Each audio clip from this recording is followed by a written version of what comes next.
Finally, naaprubahan na ng Pangulo ang panukala ng Kongreso at Senado for the adoption implementation of program para malabanan ng COVID-19. Pagpapabilis ng testing of PUI and PUM at agarang treatment ng mga ito.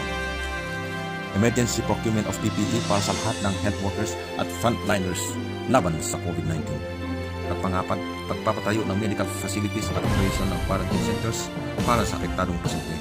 At panglima, pagtatayo ng oversight committee na buwanang magre-report sa Kongreso sa update ng programang ito laban sa COVID-19. To our President and the rest of the executive branch, the Bayanihan to heal as one act. Care needs to solve the health problem and defeat the virus at shortage, and that is why we are the 5,000 to 8,000 that will be given. Like providing logistics, getting logistics.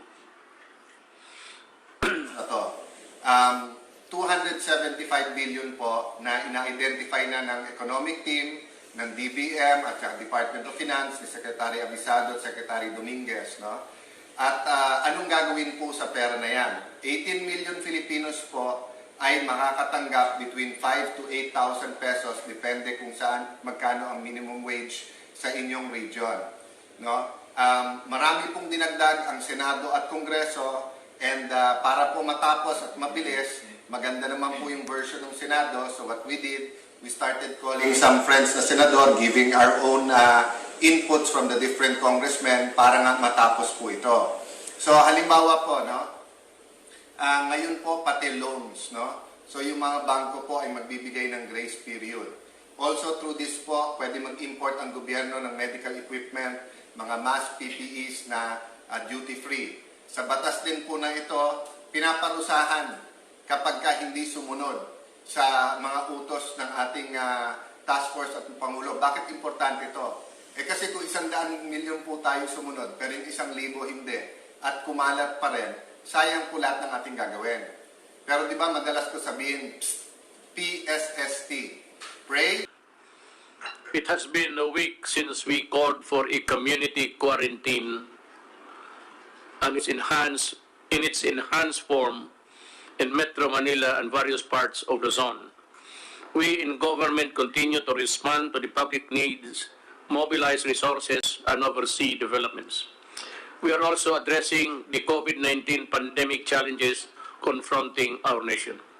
First, let me reiterate my sincerest gratitude to all our courageous frontliners in this war, especially our healthcare workers, our doctors, nurses, medical technologists, and all other allied health professionals. Maraming salamat. Asahan nyo ang suporta ng inyong gobyerno. I am saddened by the news that the virus has claimed the lives of our doctors along the way. Lahat po sila ay bayani. And not only that, talagang bumilib ako. Bihira akong sumasaludo ng tao. Pero pa yung mga doktor natin, mga health workers na nadisgrasya, talagang saludo ako sa inyo. Wala na kayo dito sa mundong ito, pero gano'n na lang ang pagtingin ko sa inyo.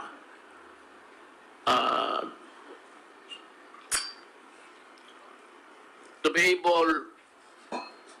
able officials and staff of the Interagency Task Force on Emerging Infectious Diseases, thank you for staying on top of the situation. To the brave men and women of the Armed Forces of the Philippines and the Philippine National Police, thank you as well for ensuring peace and order in these trying times.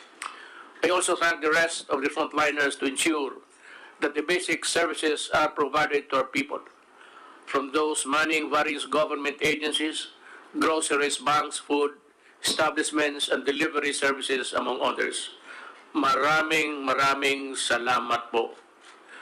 To the gracious members of the private sector who are foregoing profit to elevate the suffering of our people, to the valiant volunteers who are bravely supplementing our frontliners, to the noble civil society organizations who are working tirelessly in calling for donations and performing charity work, thank you very much for your kindness, compassion, and generosity.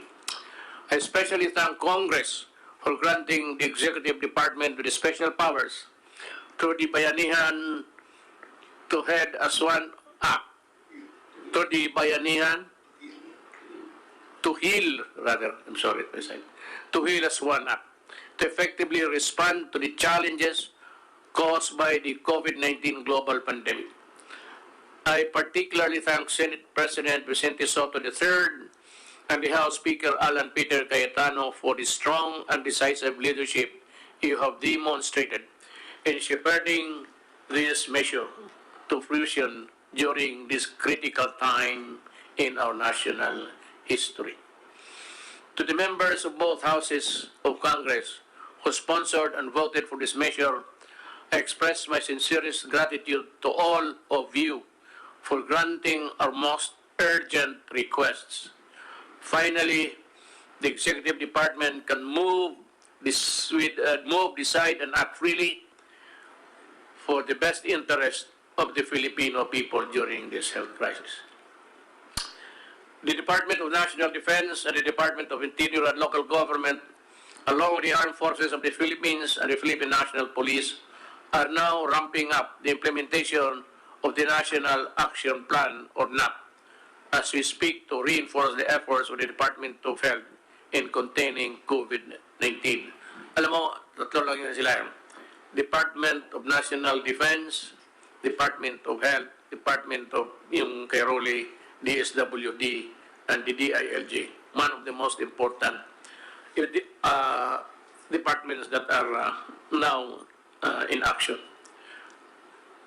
Reports on our progress of the National Action Plan will be given regularly by the Secretary of National Defense, serving as the National Action Plan Chair, with the Secretary of Interior and Local Government as Vice Chair. To the Filipino people, rest assured that your entire government is working hand in hand to safeguard your health, safety, and well-being in the face of threat posed by COVID-19. We will address all the different issues brought about by this pandemic, as well as to ensure the protection of all our people, especially those who are serving in the front lines. Supplies of food, water, and other essentials will be provided to you throughout this ordeal. Financial assistance will also be extended, especially to those in the margins and the vulnerable groups. Halos lahat ho makatanggap. Hindi naman lahat yung kagaya ni Bongo. Hindi naman niya tanggapin yan. Gagawin namin ang lahat. Hindi namin kayo pababayan. I now call on every Filipino to participate in this war by following the guidelines and set the national government and your local officials. Nothing is more important than your cooperation. I repeat, stay home, huwag matigas ang ulo. The outcome of this war depends largely on you as well. I also call on relevant agencies to ensure the speedy delivery of basic medical supplies and equipments to health facilities. From the approval, importation, and the delivery, everything must go smoothly to make sure that we do not waste time. Alam mo, isang bagay talaga na alam ng lahat is itong padili-dali, pataman-tamaran. Kailangan pagpasok ng papel, process mo kagad, ilinya mo you line up the tables where the papers should go, one after the other, para madali. Cut red tapes. I do not want red tapes. I do not want so many questions. Pagka sinertify ng isang government employee, I said, do not commit the mistake and we will all be happy and comfortable. Huwag ninyong, kung gusto ninyong magluko, huwag ninyo itong panahon na ito. To my fellow public servants, let us set aside our differences and work in solidarity to overcome this pandemic. We only have one common enemy, and that is COVID-19. Our transparency, integrity, accountability, and responsiveness are needed, and I expect all of you to exercise all these in safeguarding our fellow Filipinos. As President, I assure you, I assure the public that the government will be on top of this situation at all times. We will not leave anyone behind. Sabay-sabay natin labanan ang COVID-19 para sa kabutihan ng lahat. I ask the entire country for your patience, understanding, and utmost cooperation. With your support, I am confident that we will emerge triumphant. Nothing is more formidable and resilient than the Filipino spirit. Matindi ang kalaban, but we will not surrender. Hindi tayo susuko, tayo ay lalaban. Yes, things will not be easy. And we Filipinos are tough. Mas malakas ang Pilipino sa anumang hamon. Now we all must do what we can and must para sa ating bayan. I look forward to the day that we the Filipinos can finally claim victory over this war and emerge as stronger and more united Filipinos and Philippines. Maraming salamat po. Osbo na ko. Ayaw mo kahadlok. Tagalogin ko, huwag kayong matakot. Nandito yung gobyerno ninyo para kayo pagsilbihan.